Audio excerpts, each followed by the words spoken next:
আসসালামু আলাইকুম এভরিওয়ান। সামনেই রমজান চলে আসছে, আর তখন আমাদের গৃহিণীদের কিচেনে প্রচুর কাজ থাকে। তাই রান্নার কাজকে সহজ করে সময় বাঁচিয়ে নিতে আজকে তৈরি করে দেখাচ্ছি বেসন প্রিমিক্স।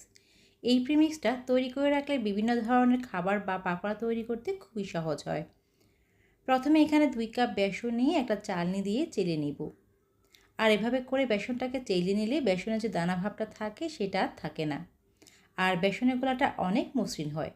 এতে করে আপনি যে কোনো চপ তৈরি করেন না কেন সেগুলো অনেক সুন্দর হবে। চালের মধ্যে 1 কাপ 1 কাপ করে দিয়ে 2 কাপ চেলে নিয়েছি।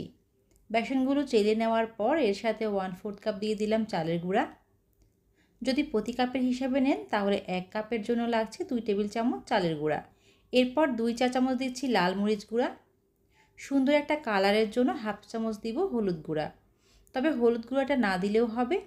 সাথে 1 চা চামচ দিব জিরার গুঁড়া। গরম মশলা গুঁড়া নিয়েছি 1 চা চামচ। লবণ দিয়ে দিচ্ছি 1 চা চামচ। 1/2 চা চামচ দিলাম বেকিং সোডা। যদি এখানে বেকিং সোডার পরিবর্তে বেকিং পাউডার দিতে চান তাহলে প্রতি কাপের জন্য 1/2 চা চামচ করে দিয়ে দিতে পারেন। এরপর এর মধ্যে দিয়ে দিতে হবে তেল। তবে তেল যেহেতু তরল জিনিস তাই এটাকে শুকনো প্রিমিক্সে ব্যবহার করা যাবে না। যখনই পানি দিয়ে মিশ্রণটা গুলিয়ে নেবেন তখনই এটা ব্যবহার করবেন। আর প্রতি কাপ বেসনের জন্য 1 টেবিল চামচ করে তেল এখানে ব্যবহার করতে হবে। এখন আপনারা চাইলে এই মিশ্রণটাকে আরও একবার চেলে নিতে পারেন। এবার এগুলোকে শুকনো কৌটায় অথবা বক্সে রেখে সংরক্ষণ করতে পারেন পুরো রমজানের জন্য। যখনই প্রয়োজন হবে পানি আর তেল দিয়ে ঝটপট মিশ্রণটা তৈরি করতে পারবেন। এখন 1 কাপ প্রিমিক্স নিয়ে আপনাদের মিশ্রণ তৈরি করে দেখাচ্ছি।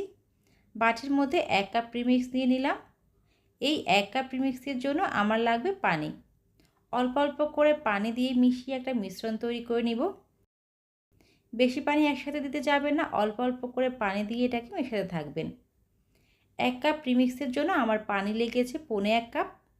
খুব ভালোভাবে এটাকে মিশিয়ে নিব যাতে দলাভাব না থাকে। এবার এর মধ্যে 1 টেবিল চামচ দিয়ে দিলাম গরম সয়াবিন তেল। তেলটা গরম করে দিলে চপ অথবা পাকোড়া যেটাই তৈরি করেন না কেন সেটা অনেক ক্রিস্পি হবে। রোজা আসার আগে যদি এভাবে প্রিমিক্স তৈরি করে রেখে দেন তাহলে আপনার সময় যেমন বাঁচবে তেমনি কাজটা অনেক সহজ হবে। এই মিশ্রণটাকে ভালোভাবে মিশিয়ে নিয়েছি, আর একটুও কিন্তু দলাভাব নেই। খুব সুন্দর একটা মিশ্রণ তৈরি হয়ে গিয়েছে। আর এই মিশ্রণটা তৈরি করার সাথে সাথে চপ অথবা পাকোড়া যে কোনো আইটেম তৈরি করতে পারবেন, এটাকে রেস্টে রাখতে হবে না। এখন আমি এই মিশ্রণটা দিয়ে বেগুনি তৈরি করে নিয়েছি। আপনারা চাইলে আলুর চপ অথবা ডিম চপও তৈরি করে নিতে পারেন। তো আজকের পর্বে এ পর্যন্ত। সবাই ভালো থাকবেন, সুস্থ থাকবেন। আল্লাহ হাফেজ। আসসালামু আলাইকুম।